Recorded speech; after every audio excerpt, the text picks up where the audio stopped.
All right, folks, and welcome to the Lock Around the Clock playoff style. Yes, playoff style. We had a tremendous season, regular season, which was we ended up 40-25-5 over the entire 16 weeks. Wasn't undefeated, not one loss going into week 7 or 8. I think it was 7, hitting 75% of the after that up until week 10. We finished a little over 62% for the year.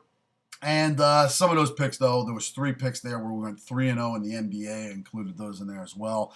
NBA, Gino Palooza, where covering happens. Now, I do have something I want to get off my chest for the Raiders out there. If somebody can get this to the Raider organization, I am wearing my Ranger jersey because you know what? It is now Ranger season. The Rangers are kicking ass in top of the Atlantic Division and are playing incredibly well. Tortorella, you should be ashamed of yourself for what you did say after the Winter Classic, after your team won, after a 3-goal comeback to get that 3-2 win in Philly. That was big. Dwell on the good, the positive. Don't go thinking that there was a collusion to put that game into overtime, please. The other thing I want to get off my chest is the Raiders. Steve Spagnuolo is out there. Go after him. Get rid of Bresnahan. Why he's there, I'll never know. He was there for a second term with us. The first term, he absolutely sucked. He let up every possible defensive play at every possible wrong moment. A la this year, Detroit up 13 points with 5 minutes left. We let them score 2 touchdowns. What are you, crazy?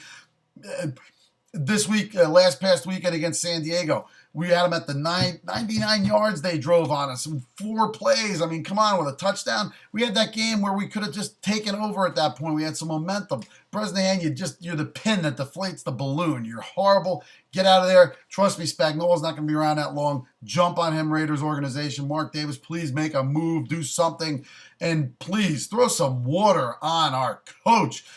What is Hugh Jackson doing? He's exploding. The guy is going nuts. Calm him down, get him in order, get him offensive-minded, let the defense, the GM work, and everything else handle itself, get people in place for that. Don't let him do everything. He's a good coach. Keep him there. But he's got to be in the right situation. Now, on to tonight, we have some NBA picks. I'm going to give you real quick so we can get on to the Lock Around the Clock for the weekend. As I said, we're 3-0 in the NBA. We're here. We are where covering happens here at Gino Palooza Productions. Tonight, you got 2 games I'm going to give you in the NBA. Atlanta playing Miami in Atlanta. This is Miami's 4th game in 5 nights. They're going to be playing a little bit of defense. They're going to try to cut it back a little bit. They're not looking to lose to Atlanta twice within 3 games, as this is not a back-to-back, but they're playing them 2 times within the next 4 games, obviously. The total in this game is 189. Look for this game to go under. Take the under in the Atlanta-Miami game. Hawks in the NBA tonight. Sorry for the voice, a little raspy today, a little blown out, not a little under the weather. Tonight, in the late game, Portland at home laying 3.5 to the Lakers. The Lakers are not what they used to be. Different coach, different atmosphere. Players are older. They didn't get who they wanted. It's just not the same team. And they're 0-2 away from the Staples Center. Tonight, they're playing a very tough game in Portland. Portland's very tough at home, just like the Lakers lost to the Kings and the Nuggets the other night. They're teams that have tough front courts, big men, and I know that the Lakers have some big men in Bynum and Odom and all, but trust me, Portland, LaMarcus Aldridge is playing incredible. Their team is much more solid, much more bigger and athletic up front. Take Portland laying 3.5. That's my 2 picks for tonight in the NBA. Get them in because we got a couple hours before they tip off. Okay, on to the Lock Around the Clock for this weekend in the NFL. We're going to start off with Saturday. We got Cincinnati, yes, the Cincinnati Bengals, +3 in Houston. Now, Andy Dalton as a rookie, he's never played in Houston yet this year or obviously at all as a Cincinnati Bengal, has a 3-0 record there. Yes, once with TCU and twice with his old high school.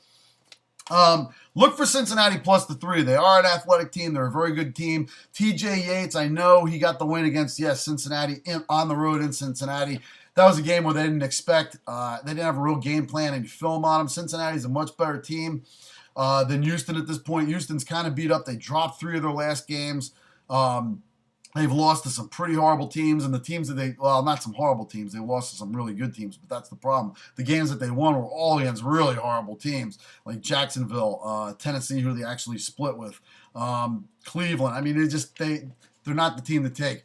Cincinnati is hot, young team, clicking on all cylinders. All the places are there, no injuries to deal with for the most part. Solid. Take them. They're the dog on the road. Cincinnati Bengals. That's my 1 o'clock lock on Saturday, or the 4 o'clock lock. It's an early game, but it's 4 o'clock, and then the 8 o'clock game, which is Detroit at New Orleans. Yes, I'm not going to tell you to take the over. The over probably will be the way to go, but I don't trust it. On this game here, I like Detroit getting a 10.5. Now, New Orleans, yes, they can blow people out. Yes, they can put up points, but they don't have the defense to keep up with Detroit if they play right. Detroit's got to get all their receivers involved. Pettigrew has to get involved. Obviously, Calvin Johnson. They need to make an impact. They need to stretch the field. The running game, I don't know if Kevin Smith's going to be completely healthy and ready to go for this game. Maurice Morris, I mean, they got some good running backs there, but that's not their strong point. Defensively, Sue, you got to stay in the whole game, my friend. You cannot get hurt. 10.5 points is way too many for New Orleans to cover in this game, as Detroit is good enough. They're in a dome. It's going to be a shootout. Stafford should be able to keep up with them. It's going to be a lot closer. Look for this game to maybe be like by a field goal. I do think New Orleans is going to win this after they had that upsetting loss last year in Seattle in the first round. Look for New Orleans to win, not to cover. Take Detroit in a 10.5 points. Sunday, first game we got Giants giving 3 at home to Atlanta in Giants Stadium, or MetLife Stadium as we call it in this new day and age. Obviously, we're not going to call it Jet Stadium. There's no reason we have a stadium after them. And I'm not a Giants fan. But hey, look at the Giants. They're playing very well. They're playing very reminiscent of that 2007 season when they came out of nowhere. The team has picked up steam at the right time.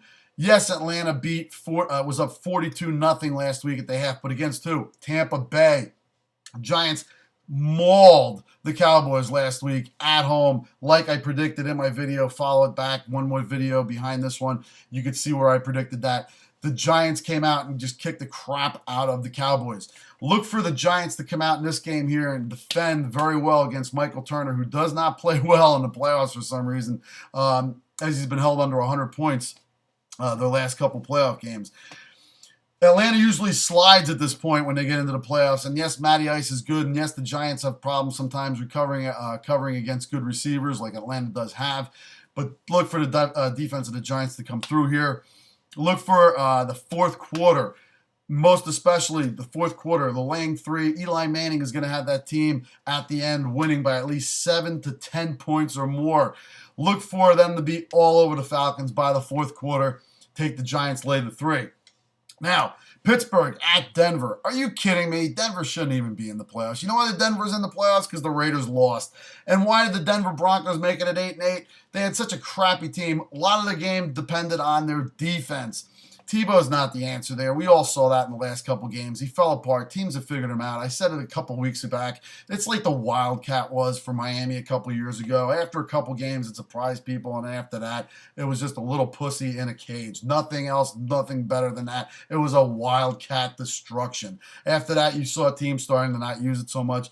Look for Tebow and their depleted, beat-up offensive line to not be able to perform, and don't expect them to throw, especially against Pittsburgh. Look for Polamalu to break some serious pass rushes up off the line on them to get into the backfield and rush and blitz on Tebow and put him in a very uncomfortable situation. We've seen Tebow just not perform. Putting up 3 points at home against Kansas City last week, which I also did predict. I saw Kansas City going in there and beating Denver. People, Denver is just not what they're supposed to be. The offense isn't going to be that great. The defense is good enough to only hang in there for as long as the offense can keep them off the field, and that's not going to be for very long in this game. Pittsburgh is too strong. Look for Pittsburgh to also put up some points on defense. Look for Pittsburgh to blow this game out.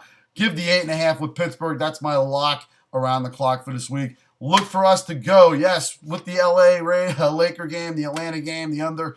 We're going to go 6-0 this week, people. All right? Take it to the book, take it to the bank, and as always, until next week when we get to the next round of the playoffs, you take it easy.